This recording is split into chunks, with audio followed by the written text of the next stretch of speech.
पता लगा कि ये मेरा कंटेंट मेरे सामने है, ये मेरा सब्जेक्ट है, क्या मैं इस सब्जेक्ट में सीख सकता हूँ? अगर मुझे सीखने में मज़ा आ रहा है तो देन नेक्स्ट सीढ़ी ऑनलाइन सीखना वहाँ से नहीं है, क्योंकि वो जितनी भी चीज़ें अनस्ट्रक्चर्ड है। हमें स्ट्रक्चर्ड वे में जाना है। जो ऑनलाइन कंटेंट है वो उतना ही है कि आप पैदल चल रहे हैं, अब पैदल चल के आप कितना दूर जा पाएंगे, कितना लंबा जा पाएंगे, वो आप इससे कंपेयर कर सकते हैं। सर, एक और सवाल सामने आता है कि ट्रेनिंग के दौरान टीचर ग्रोथ में स्टडी अबैकस किस तरीके से हेल्पफुल है? कि हमें 18 साल के एक्सपीरियंस से हर वो चीज़ ऑलमोस्ट हमारे आगे आ चुकी है जो हमें पता है कि आने वाले जो प्रोस्पेक्टिव टीचर है उनके आगे भी वो क्वेश्चन आने वाले हैं। पहले पिन पॉइंट करेंगे कि गैप क्या आ रहा है, तभी तो इसको फुलफिल करेंगे, तो ग्रोथ तभी आएगी। अगर वो पिन पॉइंट ही नहीं हुआ, वो दबा रह गया, तो टीचर नए बच्चे लेता जा रहा है बट पुराने छोड़ते जा रहे हैं, तो कभी भी ग्रोथ होगी नहीं, क्योंकि नए आए तो पुराने चले गए। तो जो टीचर का स्टूडेंट बेस है वो उतना ही रहेगा, वो कभी ग्रो नहीं करेगा। तो मैं पूछना चाहूंगी कि स्टूडेंट्स की एजुकेशन पर किस तरीके से इन्वेस्टमेंट होती है? इन्वेस्ट अगर आप मान के चलेंगे तो आपको एक रहेगा, क्योंकि इन्वेस्टमेंट हमेशा एक रिजल्ट लेकर आती है। जी। तो जब आप इन्वेस्ट करेंगे आपके माइंड में एक चीज़ हमेशा क्लिक करेगी, मुझे रिजल्ट में क्या मिलेगा। तो रिजल्ट में बच्चों के ऊपर अगर हम इन्वेस्ट करेंगे, उनकी एजुकेशन पे इन्वेस्ट करेंगे, तो पहला रिजल्ट मिलेगा, क्योंकि वहाँ जो इन्वेस्ट करेंगे वो कहीं ना कहीं रिस्क फैक्टर जुड़ा हुआ है।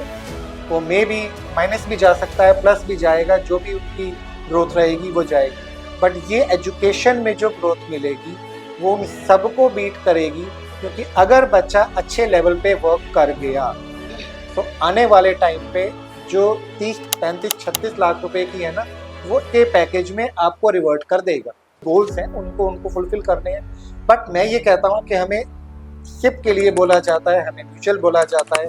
म्यूचुअल कीजिए, सिप कीजिए, एफडीज कीजिए, शेयर्स में डालिए, इन्वेस्ट कीजिए, खूब कमाइए, कुछ भी कीजिए, बट उनके साथ साथ एजुकेशन में इन्वेस्ट कीजिए। जो नव युवक हैं वो सफलता की रेस में लगातार भागते ही जा रहे हैं, लेकिन आपकी नजर में सफलता की परिभाषा क्या है? अगर आदमी अपने अंदर से कोई भी पर्सन संतुष्ट है तो वो सफल है।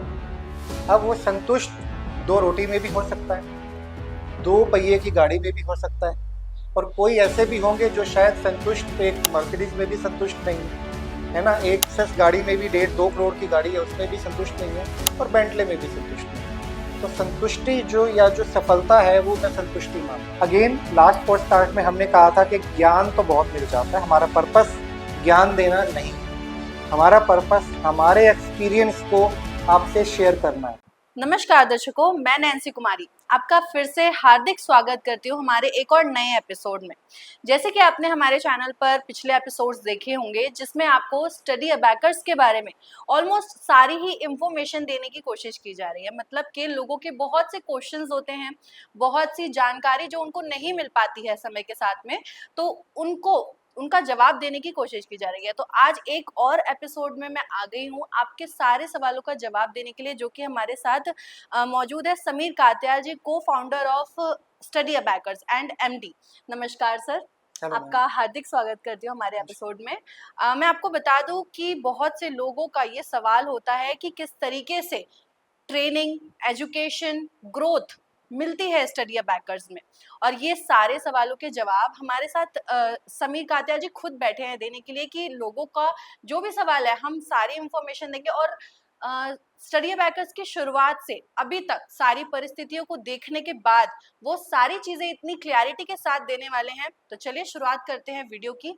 नमस्कार सर। Hello ma'am. सर, जो मैं सबसे पहला सवाल आपसे पूछना चाहूंगी वो यही होगा, जैसे कि सभी को पता है टेक्नोलॉजी इतनी ज्यादा है, ऑफलाइन ऑनलाइन हर एक चीज में, चाहे वो स्टडीज में हो या ट्रेनिंग में हो, तो ये कंटेंट बहुत ही ज्यादा जो है वर्क भी करता है, मैंने सुना है।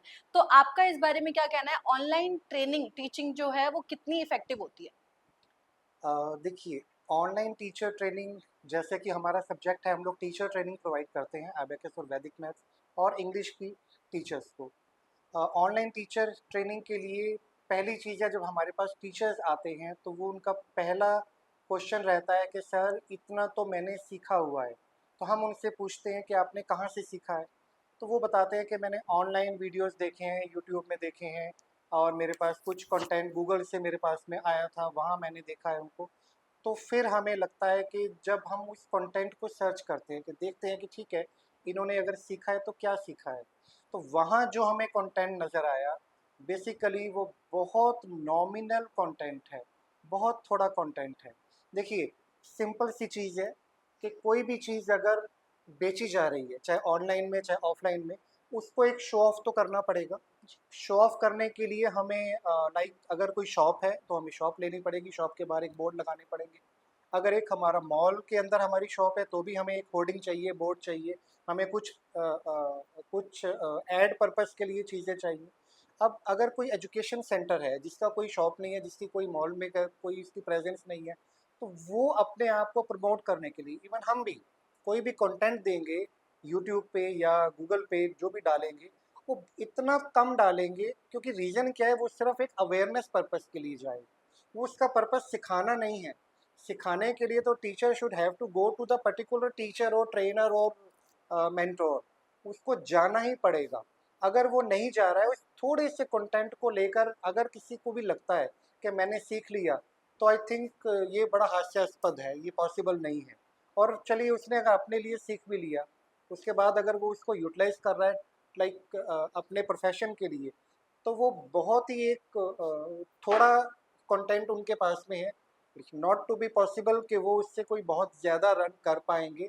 तो then online training, online content YouTube पे इतना मान के चलिए कि एक ऐड पर्पस है, आपकी एक इंटरेस्ट जनरेट हो गया कि आपको पता लगा कि ये मेरा कंटेंट मेरे सामने है, ये मेरा सब्जेक्ट है, क्या मैं इस सब्जेक्ट में सीख सकता हूँ। अगर मुझे सीखने में मज़ा आ रहा है तो देन नेक्स्ट सीढ़ी ऑनलाइन सीखना वहाँ से नहीं है, क्योंकि वो जितनी भी चीज़ें अनस्ट्रक्चर्ड हैं, हमें स्ट्रक्चर्ड वे में जाना है। और कोई मेंटर, कोई ट्रेनर, कोई सर्विस प्रोवाइडर, चाहे हम हो चाहे हमारे जैसे और भी हो, उनके पास दे हैव टू गो, उनको जाना ही पड़ेगा और उनके साथ बैकअप लेकर उनको आगे बढ़ना पड़ेगा। देखिए, चलने के लिए दो चीज़ है, अगर हम काम कर रहे हैं, कहीं भी जा रहे हैं, तो हमारे पास दो मीडियम या तीन मीडियम है। हमें फॉर एग्जांपल कहीं जाना है तो हम चल के जा सकते हैं। चलने की स्पीड कितनी रहेगी? 10 किलोमीटर प्रति घंटा, 10 किलोमीटर पर आवर, इससे ज़्यादा हम लोग नहीं चल सकते, उसको फिर भागना बोलेंगे, राइट?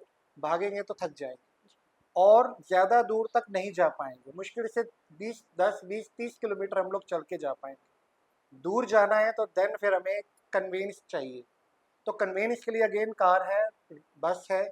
तो बाय रोड जाएंगे तो 200, 250, 300, 400, 500 किलोमीटर जा पाएंगे। और दूर जाना है तो फिर हमें ट्रेन का सहारा लेना पड़ेगा, तो ट्रेन पे जाएंगे देन हम 1500 किलोमीटर दूर जा सकते हैं। उससे भी दूर जाना है तो then we have to go to by air, हमें हवाई जहाज से जाना पड़ेगा। अब अगर इनकी स्पीड को देखें तो जो चलेगा वो 10-12 किलोमीटर प्रति घंटा, गाड़ी चलेगी 70-80 किलोमीटर प्रति घंटा, ट्रेन चलेगी 100-150 किलोमीटर प्रति घंटा, और हवाई जहाज चलेगा 500 से 700 किलोमीटर प्रति घंटा, जो उनकी रफ्तार है। तो अब ये हमें देखना है कि हमें कितना दूर जाना है और कितना जल्दी जाना है। तो जो ऑनलाइन कंटेंट है वो उतना ही है कि आप पैदल चल रहे हैं, अब पैदल चल के आप कितना दूर जा पाएंगे, कितना लंबा जा पाएंगे, वो आप इससे कंपेयर कर सकते हैं। जी सर, एक और सवाल सामने आता है कि ट्रेनिंग के दौरान टीचर ग्रोथ में स्टडी अबैकर्स किस तरीके से हेल्पफुल है? टीचर ट्रेनिंग का जैसे मैंने आपको पहले भी बताया कि हम लोग टीचर ट्रेनिंग प्रोवाइड करते हैं, तो इसमें सिर्फ ऐसा नहीं कि टीचर ट्रेनिंग दी, अपनी फ़ी ले ली और उसके बाद टाटा बाय बाय, नमस्ते नहीं हो जाएगी, जयराम जी की नहीं हो जाएगी। हम उस टीचर के साथ तब तक वर्क करते हैं जब तक उसके क्वेश्चन हमारे पास आते रहते हैं। उनके क्वेश्चंस आते रहेंगे, उनकी जो भी वो उनको प्रॉब्लम्स आ रही हैं वो हम तक आएंगी। अगर वो ग्रो कर रहे हैं तो उनको और एक्सीलरेट करेंगे, अगर ग्रो नहीं कर पा रहे हैं तो वो हम तो गैप ढूंढेंगे कि किस गैप, क्या गैप आ रहा है कि वो टीचर के पास बच्चे आ रहे हैं लेकिन ड्रॉप हो रहे हैं। ठीक है, बच्चे आ रहे हैं, कोर्स ले रहे हैं, 15 दिन के बाद, 1 महीने के बाद बच्चा ड्रॉप हो रहा है, तो रीज़न क्या है? अगर एक आधा बच्चा है तो चलता है, बट ज़्यादा रजिस्ट्रेशन ऐसे हो रहे हैं तो नहीं, फिर बच्चे या पेरेंट की कोई कमी नहीं है, कहीं ना कहीं जो गैप आ रहा है उसको फुलफिल करने की नीड है, वो टीचर के अंदर है। Teacher training, teacher counselling, teacher का जो पेरेंट के साथ बात करने का तरीका है, मे बी अपना कोर्स उनको प्रोवाइड करने का तरीका है, मे बी शायद वो अप टू द मार्क नहीं है, उसके साथ हमको वर्क करना।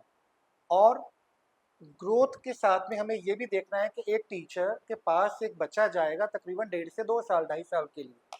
अगर 2 महीने, 3 महीने के अंदर बच्चा ड्रॉप हो रहा है, और उस टीचर के पास हमने ये भी देखना है कि कोई भी बच्चा जा रहा है तो वो एंड तक कोर्स कर पा रहा है या नहीं कर पा रहा। अगर बच्चा एंड तक कोर्स जब तक नहीं कर पा रहा, तब तक हम उस टीचर के साथ उतना बैक एंड वर्क करते रहेंगे ताकि वो उसकी हर चीज़ फुलफिल हो जाए, उसके सारे क्वेश्चन सारे डाउट क्लियर हो जाए। कुछ भी प्रॉब्लम, क्योंकि प्रॉब्लम तो आएंगी, हर बार हमारे आगे नया बच्चा आएगा, हर बार हमारे आगे नया पेरेंट आएगा, हर बार हमारे आगे नई बच्चे की एज ग्रुप आएगी, क्लास आएगी। वो उसका एक सोचने का ढंग है, काम करने का ढंग है, कितना बच्चा फास्ट लर्नर है, स्लो लर्नर है। तो हर केस में हम टीचर को ट्रेनिंग तो दे सकते हैं, बट इतनी चीज़ें बहुत वास्ट स्केल पे, इतने क्वेश्चन आंसर जब वो टीचर हमसे क्वेश्चन पुट करेगा तभी आंसर जा पाएगा। जी क्योंकि हमें 18 साल के एक्सपीरियंस से हर वो चीज़ ऑलमोस्ट हमारे आगे आ चुकी है जो हमें पता है कि आने वाले जो प्रोस्पेक्टिव टीचर है उनके आगे भी वो क्वेश्चन आने वाले हैं। एग्जैक्टली। बिना इसके टीचर की ग्रोथ, क्योंकि पहले पिन पॉइंट करेंगे कि गैप क्या आ रहा है, तभी तो इसको फुलफिल करेंगे, तो ग्रोथ तभी आएगी। अगर वो पिन पॉइंट ही नहीं हुआ, वो दबा रह गया, तो टीचर नए बच्चे लेता जा रहा है बट पुराने छोड़ते जा रहे हैं, तो कभी भी ग्रोथ होगी नहीं, क्योंकि नए आए तो पुराने चले गए। तो जो टीचर का स्टूडेंट बेस है वो उतना ही रहेगा, वो कभी ग्रो नहीं करेगा। जी तो उसको ग्रो करना है तो विदाउट काउंसलिंग पॉसिबल नहीं है। और बाकी जो हमारा सर्विस मैकेनिज्म है वो तो बहुत अच्छा टीचर के साथ बैक एंड वर्क करता है। जितने भी टीचर्स अगर हमें देख रहे हैं, सुन रहे हैं, तो इस चीज़ पे थंब रेस करते हैं और वो हमें हेल्प करते हैं कि यस आप जो कहते हैं वो करते हैं। अब तक जी तो ये करते आए हैं। जी। सर एक और जो सवाल जो लोगों के मन में तो बहुत आता है कि ऐसा क्यों हो रहा है, इसका क्या रिजल्ट आने वाला है। तो मैं आपसे पूछना चाहूंगी कि आजकल के जो आम जनता है, जो नवयुवक हैं, वो सफलता की रेस में लगातार भागते ही जा रहे हैं, लेकिन आपकी नज़र में सफलता की परिभाषा क्या देखिए, सफलता की परिभाषा तो एक कहा जाता है ना कि संतुष्टि, अगर आदमी अपने अंदर से कोई भी पर्सन संतुष्ट है तो वो सफल है। अब वो संतुष्ट दो रोटी में भी हो सकता है, दो पहिए की गाड़ी में भी हो सकता है, और कोई ऐसे भी होंगे जो शायद संतुष्ट एक मर्सिडीज में भी संतुष्ट नहीं है ना, एक लेक्सस गाड़ी में भी 1.5-2 करोड़ की गाड़ी है उसमें भी संतुष्ट नहीं है, और बेंटले में भी संतुष्ट नहीं है। तो संतुष्टि जो या जो सफलता है वो मैं संतुष्टि मानता हूँ। एग्जाम्पल देता हूँ आपको, एक आदमी बहुत प्रसिद्ध है, 50,000 करोड़ की उसकी वर्थ है, बहुत अच्छी उसकी मिल चल रही, कई मिलें चल रही हैं, फैक्ट्रीज हैं, हेल्थ वाइज भी ठीक है, बट घर में जब आता है तो घर में बच्चा उसके कोई बात नहीं मानता, है? जी उसकी फैमिली से कोई उसके बहुत ज़्यादा अच्छे संबंध नहीं है, मिसेज से उनकी अनबन चल रही है। तो जब काम करके वो पर्सन घर आ रहा है, कितना ही बड़ा क्यों नहीं है, तो घर आके उसको सुकून नहीं है, तो उस सफलता को मैं सफलता नहीं मानता। और एक ऐसा आदमी है जो घर पे बहुत अच्छा है, बच्चे बहुत अच्छे हैं, अच्छे पढ़ रहे हैं, कहना मानते हैं, घर परिवार बीवी फैमिली बहुत अच्छी है, एक डिसेंट घर में रहता है, लेकिन घर से बाहर जा रहा है, अब काम कर रहा है तो वो काम में कामयाब नहीं है, काम में उसके ऊपर कर्जा है, लाइक घर है वो भी कर्जे पे है, फैक्ट्री है वो भी कर्जे पे है, और दिखावा ज़्यादा है लेकिन काम नहीं है। उतना उसको सुकून नहीं है क्योंकि जी उसके ऊपर कर्ज का बोझ। तो मैं उसको भी सफलता नहीं मानता। अब सफल कौन है? जो एक एवरेज में, देखिए हर चीज़ का एक बैलेंस होता है, लाइफ का balance, personal balance, health balance, और हमारा फाइनेंशियल बैलेंस, अगर ये सब ठीक ठाक चल रहा है तो देन हम या वो पर्सन सफल है। सिंपल काम रहेगा, अच्छी ग्रोथ रहेगी, एक डिसेंट बैंक बैलेंस रहेगा, एक अच्छी फैमिली रहेगी, आने वाले दिनों में बच्चों का अच्छा फ्यूचर रहेगा, और घर आकर अगर सुकून से सो पा रहा है, और जब ऑफिस में फैक्ट्री में जाता है तो जो उसके एम्प्लॉयज़ हैं उनके साथ उनका उठना बैठना, उनका काम करने का ढंग, उनके बात करने का तरीका, वो सब अगर सुकून में है तो वो मैं मानता हूँ कि शायद वो आदमी ज़्यादा सफल है। जी। सर वहीं बात करें निरंतरण की, तो निरंतरण को सीखते रहने का महत्व क्या है? निरंतर सीखते रहना, अगेन ट्रेनिंग प्रोसेस आ जाता है कि हमारे आगे 18 साल में, हम अब तक 18 साल इस फील्ड में आकर हमें लगता है कि अभी हमें बहुत कुछ सीखना है, अभी हमें कुछ भी नहीं आता।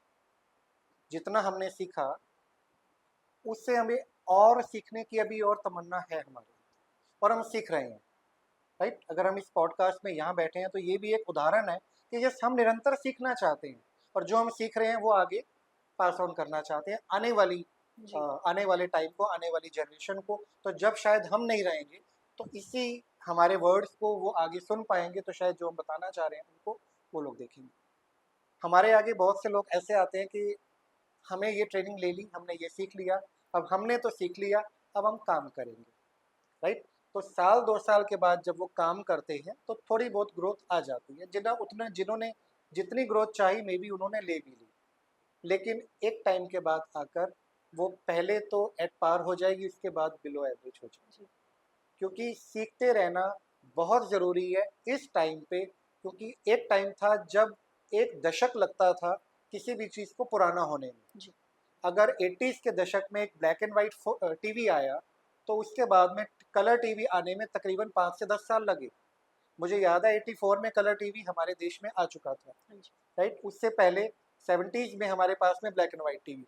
तो जब 80s में कलर टीवी आया 84 85 में, मिड 80 में, तो साथ के साथ में अब एलईडी टीवी आने में अगले 10 साल लगे। हाँ जी और उस एलईडी के बाद आज हम देखेंगे हमारे पास में कितने ओएलईडी और कितने अदर टाइप्स के टीवी, फ़ोन, ये सब चीज़ें आ गई अगले 20 सालों में।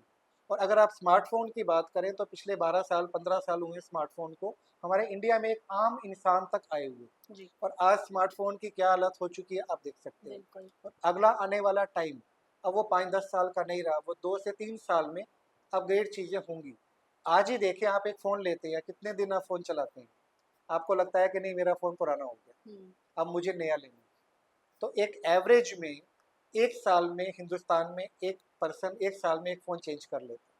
वो ठीक है, बहुत से लोग हैं जो 4-5 साल भी फ़ोन चलाते हैं, मेरे जैसे तो 3-4 साल मज़े से चलाता है, राइट। लेकिन हमारे बच्चे जो हैं वो अगर आज 1.5 लाख का आईफोन प्रो मैक्स लाएंगे तो उनको 6 महीने के बाद वो पुराना लगेगा, उनको और कुछ चाहिए, क्योंकि नया राइट। वर्जन कुछ आ ही क्योंकि गया नया होगा वर्जन हाँ चाहिए। आज इतनी तेज़ी से हम लोग आगे बढ़ रहे हैं कि पुरानी चीज़ अगर हमने सीख ली, अगेन ट्रेनिंग में भी तो यही है ना, हमने पुरानी चीज़ सीख ली और उसको अपग्रेड नहीं किया, तो वही चीज़ हम पुरानी बताते जा रहे हैं, तो कोई और आएगा वो नए कॉन्सेप्ट को लेकर आगे आएगा, आप पीछे रह जाएंगे, वो आगे चला जाएगा। जी अगर आपको रेस में बरकरार रहना है तो यू हैव टू लर्न, आपको सीखना ही पड़ेगा और निरंतर सीखते रहना पड़ेगा, चाहे वो कोई भी कॉन्सेप्ट हो, चाहे एबेकस हो, चाहे ट्रेडिंग हो, चाहे आपका स्टॉक मार्केट है। मेरे बहुत से मित्र हैं जो स्टॉक मार्केट में हैं, वो बार बार यही कहते हैं कि भैया पहले सीखो देन इन्वेस्ट करो। सिर्फ अपने इंट्यूशन से इन्वेस्ट करोगे तो लॉस में आ जाओगे। जी तो सीखते रहना निरंतर, ये बहुत ज़रूरी है हर फील्ड में। जी सर, अगला सवाल जो मेरा होगा वो मोस्ट ऑफ पेरेंट्स के दिमाग में आता है, क्योंकि वो कहीं भी अपने बच्चों को भेजते हैं तो उनको सारी इन्फॉर्मेशन डिटेल्स जानने की वो जो है उत्सुकता होती है। तो मैं पूछना चाहूंगी कि स्टूडेंट्स की एजुकेशन पर किस तरीके से इन्वेस्टमेंट होती है? देखिए, अगेन मैंने शेयर मार्केट का जिक्र किया तो जी इन्वेस्टमेंट टॉपिक आ गया।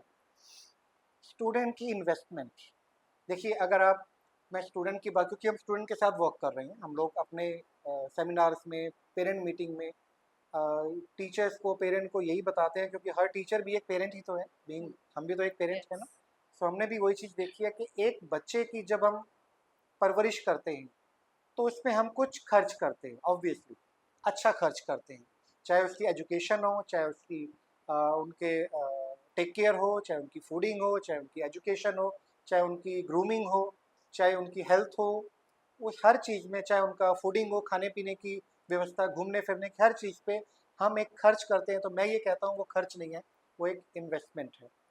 इन्वेस्ट अगर आप मान के चलेंगे तो आपको एक रहेगा, क्योंकि इन्वेस्टमेंट हमेशा एक रिजल्ट लेकर आती है। जी तो जब आप इन्वेस्ट करेंगे आपके माइंड में एक चीज़ हमेशा क्लिक करेगी, मुझे रिजल्ट में क्या मिलेगा। तो रिजल्ट में बच्चों के ऊपर अगर हम इन्वेस्ट करेंगे, उनकी एजुकेशन पे इन्वेस्ट करेंगे, तो पहला रिजल्ट मिलेगा कि एक हमारा बच्चा अच्छा इंसान बनेगा, पहली चीज़। दूसरी चीज़, एजुकेटेड रहेगा। आने वाले टाइम में एजुकेशन की क्या नीड है अगले 5 साल में सबको पता है, लेकिन जिनको नहीं पता अगले 5-10 साल में उनको भी पता लग जाएगा कि एजुकेशन क्यों इम्पॉर्टेंट है, जी राइट। और इन्वेस्टमेंट की हम बात करें तो बच्चों के ऊपर इन्वेस्ट करना एजुकेशन पे, अगर आप एक बच्चे की एजुकेशन के ऊपर, अगर आप एक एनालिसिस मैं आपको बताऊं, एक बच्चे की on an average fee, monthly जो फ़ी है स्कूल की फ़ी, वो आज 3 से 5 हज़ार पर मंथ है। जी मैं एक एवरेज की बात कर रहा हूँ, मैं बहुत हाई की बात नहीं कर रहा, मैं बहुत लो की बात नहीं कर रहा। प्राइवेट स्कूल में कोई भी बच्चा जा रहा है हमारे हिंदुस्तान में 5 से 7 हज़ार, 3 से 5 हज़ार, 7 हज़ार ऑन एन एवरेज स्पेंड कर रहा है। उसके बाद 2 से 3 हज़ार वो कोचिंग में इन्वेस्ट, कोई भी चीज़ की ट्रेनिंग ले रहा है, कोचिंग ले रहा है, क्लासेस ले रहा है, वो ले रहा है। उसके बाद कुछ भी उसका कोई एक स्पोर्ट्स एक्टिविटी चल रही है, इट्स कॉल्ड इन्वेस्टमेंट, राइट। खाने पीने को मैं इसमें ऐड ऑन नहीं कर रहा, क्योंकि खाना पीना कपड़ा टेक केयर वो तो गॉड गिफ्टेड, हमारे हम लोग ब्लेस्ड हैं। पेरेंट जो पेरेंट है सभी, उनके पास उनके बच्चे झोली में आए हैं, ऊपर वाले ने दिए हैं, तो वो उनकी टेक केयर करेंगे। वो इन्वेस्टमेंट नहीं है, ये इन्वेस्टमेंट है। सो इसके बाद में उनकी ट्रांसपोर्टेशन, स्कूल की, कॉलेज की, आना जाना, पिक ड्रॉप, वो भी एक बहुत बड़ा खर्च हर पेरेंट के सामने आता है। एक बच्चे की मैं बात करूँ, अगर टेंटेटिव मैं बात करूँगा एक महीने का, तो जो एवरेज खर्च निकल के आता है वो 10 से 15 हज़ार आता है। अगर आप ध्यान से देखेंगे, कोई 10 होगा, कोई 15 होगा, 10% 15 से ज़्यादा वाले भी हैं, मैं वहाँ नहीं जा रहा, और 5-10% 15 से कम वाले भी हैं, मैं वहाँ भी, मैं एक एवरेज 80-85-90% में जो हम देखते हैं वो मैं आपको बता रहा हूँ। अब एक साल का खर्च आ गया 1,80,000, 15 मल्टीप्लाई बाय 12, और मैं 18 साल एक बच्चे का लर्निंग पीरियड मांगता हूँ एवरेज। 2 से 3 साल उसका रहेगा आपका प्री प्राइमरी, देन 12 साल फर्स्ट टू 12 स्कूलिंग, देन 3, 4 या 5 साल ग्रेजुएशन, डिपेंड करता है कि क्या कोर्स वो ग्रेजुएशन में अपना कैरियर ओरिएंटेड कोर्स ले रहा है। अब आप कैलकुलेट करेंगे, 3, 12, 15, 15 और 3, 18, मे बी 19, मे बी 20, कई बार ये 19-20 साल तक चला जाता है। मैं 18 साल मान लेता हूँ। 18 साल मल्टीप्लाई बाय 18, 1,80,000, ठीक है, यही हमने देखा था। तो 18 मल्टीप्लाई बाय 2 हम ईजी वे में मान लें तो तकरीबन 36 लाख रुपया एक बच्चे की सिर्फ एजुकेशन, उसकी ग्रूमिंग, उनकी इन सब चीज़ों के अंदर एक पेरेंट इन्वेस्ट कर रहा है। और अगर ये इन्वेस्टमेंट, कई बार हमें लगता है कि इसमें बचत कर ली जाए, की जाती है, करते हैं, सबके एक अपना अपना सबका एक अपना फाइनेंशियल गोल्स हैं, उनको फुलफिल करने हैं। बट मैं ये कहता हूँ कि हमें सिप के लिए बोला जाता है, हमें म्यूचुअल बोला जाता है, म्यूचुअल कीजिए, सिप कीजिए, एफडीज कीजिए, शेयर्स में डालिए, इन्वेस्ट कीजिए, खूब कमाइए, कुछ भी कीजिए, बट उनके साथ साथ एजुकेशन में इन्वेस्ट कीजिए, क्योंकि वहाँ जो इन्वेस्ट करेंगे वो कहीं ना कहीं रिस्क फैक्टर जुड़ा हुआ है। वो मे भी माइनस भी जा सकता है, प्लस भी जाएगा, जो भी उनकी ग्रोथ रहेगी वो जाएगी, बट ये एजुकेशन में जो ग्रोथ मिलेगी वो उन सबको बीट करेगी, क्योंकि अगर बच्चा अच्छे लेवल पे वर्क कर गया तो आने वाले टाइम पे जो 30, 35, 36 लाख रुपए की है ना, वो पैकेज में आपको रिवर्ट कर देगा। आज की डेट में जो बच्चे आईआईटी जाकर या हमारे नॉन मेडिकल फील्ड में या मेडिकल फील्ड में जाकर जब ग्रेजुएट हो रहे हैं, उनके स्टार्टिंग पैकेज ही 50 प्लस जा रहे हैं, 50 लाख प्लस के वो पैकेज लेकर अपने अपने कोर्स में, अपने अपने कैरियर में जा रहे हैं। बहुत स्लाइटली हैं जो 10, 15, 20 लाख तक जा रहे हैं, बाकी सब हायर में जा रहे हैं। सो कहने का मतलब, इन्वेस्टमेंट एक साल के अंदर पेरेंट की रिवर्ट आ रही है। इससे ज़्यादा बढ़िया सिर्फ म्यूचुअल फंड या एफडी प्लान अगर हो तो आप मुझे बताओ। So invest to your students, to your kids education, और उसके रिजल्ट लिख लीजिएगा, आपको सोचना नहीं पड़ेगा। बच्चा कामयाब हो गया, वो अपनी लाइफ को अच्छे से जिएगा, हमारा या आपका बुढ़ापा भी अच्छे से बीत जाएगा, और उसके बाद लाइफ टाइम जो रिजल्ट लेगा वो तो फिर अब आप कहाँ कहाँ घूमेंगे, वर्ल्ड में कहाँ कहाँ घूमेंगे। हम लोग उस चीज़ में अब आ रहे हैं, देख रहे हैं। सो आने वाले टाइम में हम चाहेंगे कि हर पेरेंट इस चीज़ को एंजॉय करे। So just invest on your child's education. इसके बिना आप इन्वेस्टमेंट कीजिए, उसमें हम लोग मना नहीं कर रहे। Each and every parent should invest, but student की एजुकेशन में इन्वेस्टमेंट में कटौती नहीं करनी। जी सर, जैसे कि आपने एग्जाम्पल दिया था अभी कुछ टाइम पहले कि जो आजकल के बच्चे हैं 1 साल से ज़्यादा फ़ोन यूज़ नहीं करते क्योंकि उनको नए वर्जन का लालच आ जाता है। तो उसी तरीके से बच्चों को डिसिप्लिन सिखाना या फिर स्टडीज़ की बात करें, इसमें अगर रोक टोक की जाए बच्चों पर तो क्या ये कारगर साबित होता है? रोक टोक का मतलब ये है कि हर पेरेंट चाहता है कि उसके बच्चे को चोट ना लगे, हर पेरेंट चाहता है कि उस बच्चे को दर्द ना हो, हर पेरेंट चाहता है कि उसका बच्चा कहीं भी, या ये कहूँ कि उसकी आंख में आंसू ना आए। जी। हर पेरेंट को लगता है कि नहीं, मेरा बच्चा रोना नहीं चाहिए, उसको प्रॉब्लम में नहीं आनी हाँ चाहिए। जी। तो ये जो रोक टोक होती है ना, ये सिर्फ पर्पस यही है कि मेरे बच्चे को दुख ना हो, दर्द ना हो, चोट ना लगे। बट बच्चों के केस में सोचिएगा कि हर बार पेरेंट टोकते रहते हैं, रोकते रहते हैं। तो हमारे पास बच्चे कई बार आते हैं कि मेरे पापा टोकते रहते हैं, टोकते रहते हैं, रोकते रहते हैं, हम क्या करें? हम बहुत डिप्रेस हो रहे हैं कि नई सिचुएशन आ रही है, हमें एंग्जाइटी हो रही है, एक नया वर्ड सामने आ रहा है, बच्चों में इवन है। तो रोक टोक पे मुझे एक स्टोरी याद आ रही है।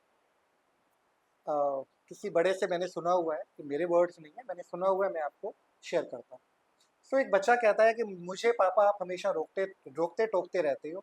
तो पापा ने उसको एक एग्जाम्पल दिया कि बच्चा, कल तुझे रेस में जाना है, आपको कल एक रेस में जाना है और आपके पास दो चॉइस है। आपके पास कार रेस है, आपके पास दो चॉइस है। एक ये गाड़ी है, ये 120-200 किलोमीटर तक इसकी स्पीड है, बहुत अच्छे से चलती है, इसकी ब्रेक बहुत ज़बरदस्त है, बहुत मज़ेदार ब्रेक लगेगी, लेकिन आपको कोई चिंता नहीं है, 200-250 तक भी है, आप चाहोगे तो एक्सीलरेट करके इसको भगा सकते हो। और दूसरी गाड़ी है जो 250 से 300 किलोमीटर तक जा सकती है, 5 सेकंड में वो 100 किलोमीटर तक की स्पीड को टच कर सकती है, बट उसमें ब्रेक नहीं है। उसमें ब्रेक नहीं है, तो आप कौन सी गाड़ी में जाना पसंद करोगे, रेस लेना पसंद करोगे? तो बच्चे ने कहा कि ऑब्वियसली पापा, जिसमें ब्रेक नहीं है मैं उसमें क्यों जाऊंगा, उसमें तो एक्सीडेंट हो जाएगा। मैं तो उसमें जाऊंगा जिसमें ब्रेक है, उसको खूब भगाऊंगा, खूब चलाऊंगा, अच्छे से जीतूंगा, और जब मुझे रुकना है तो मैं ब्रेक लगाऊंगा। तो आई थिंक पापा उसकी शक्ल की तरफ देख रहा था, तो यही बताना चाह रहे थे कि जिस ब्रेक को आप मना कर रहे हो, क्योंकि parent he is called a break, break system. बच्चों के लाइफ में पेरेंट एक ब्रेक सिस्टम है। तो वो जो ब्रेक आपको चाहिए नहीं लाइफ में, बट जब आप गाड़ी के लिए, रेस के लिए जा रहे हो, तो ब्रेक के बिना तो आप सोच भी नहीं सकते। बिल्कुल। क्योंकि बच्चे ने यही कहा कि पापा अगर मैं बिना ब्रेक की गाड़ी चलाऊंगा तो मैं 5-10 किलोमीटर से ज़्यादा तेज नहीं चला सकता, वो भी मुझे पैर से रोकनी पड़ेगी। How is it possible? फिर वो गाड़ी नहीं है, फिर तो वो साइकिल ठीक है, साइकिल पे भी ब्रेक नहीं हो तब भी गिरेंगे हम लोग। जी।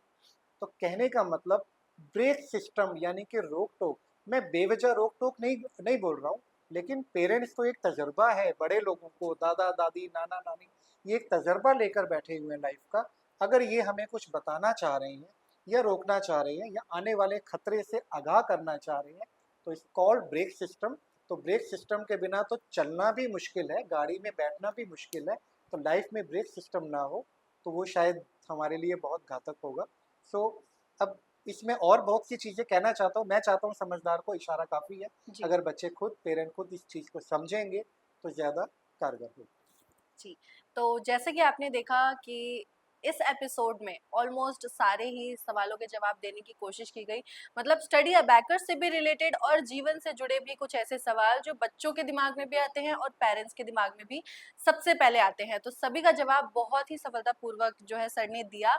आई होप आपको सारे ही सवालों के जवाब समझ आए होंगे, और अगर नहीं भी आए तो आप कमेंट कर सकते हैं, बता सकते हैं कि क्या चीज़ें आप पूछना चाहते हैं, क्या आपके दिमाग में प्रश्न है जो हम सॉल्व करें और नेक्स्ट एपिसोड में कोशिश करें कि उनका जवाब दें। सर आप क्या कहना चाहेंगे अभी जनता से?